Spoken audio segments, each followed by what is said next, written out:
Көшпелі өркениетте сіз білмейтін сырғаның сыры көп. Сәлем достар, бүгінгі шығарылымда сырғаның тарихына шолу жасаймыз. Қазақ мәдениетінде сырғаның алатын орны үлкен. Қазақ қыздар ерте жастан бастап құлағына сырға таққан. Бұл қыз баланың жастығын, көріктілігін, отбасындағы орнын және қоғам арасындағы беделін көрсеткен. Зергерлер жасап шығарған үлкен бағалы тастармен көмкерілген сырғалар дәулетті отбасылардың қыздарынан аса тек күмістен байыпты қылып жасалынған сырға орта таптың қыздарына арналған екен. Сонымен қатар қазақ халқында ұл балаға да сырға таққан.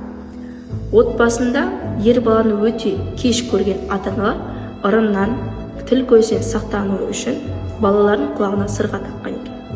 Бұл сырғаны қазақтар 5 жасқа дейін ер балалар тағып жүретін болса, өзбек халқында үйленгенге дейін таққан болатын. Сонымен қатар баланың ер жетіп буыны беккен уақытында ауыл аймағын тойға шақырып той берген. Сол тойда баланың құлағынан сырғаны алған екен.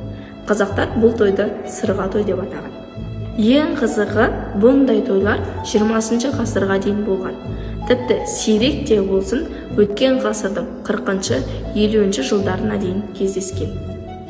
Қазақ халқында әрбір сырға сәндік әшекей бұйым ғана емес, сіздің жеке даралығыңызды айқындайтын тарих.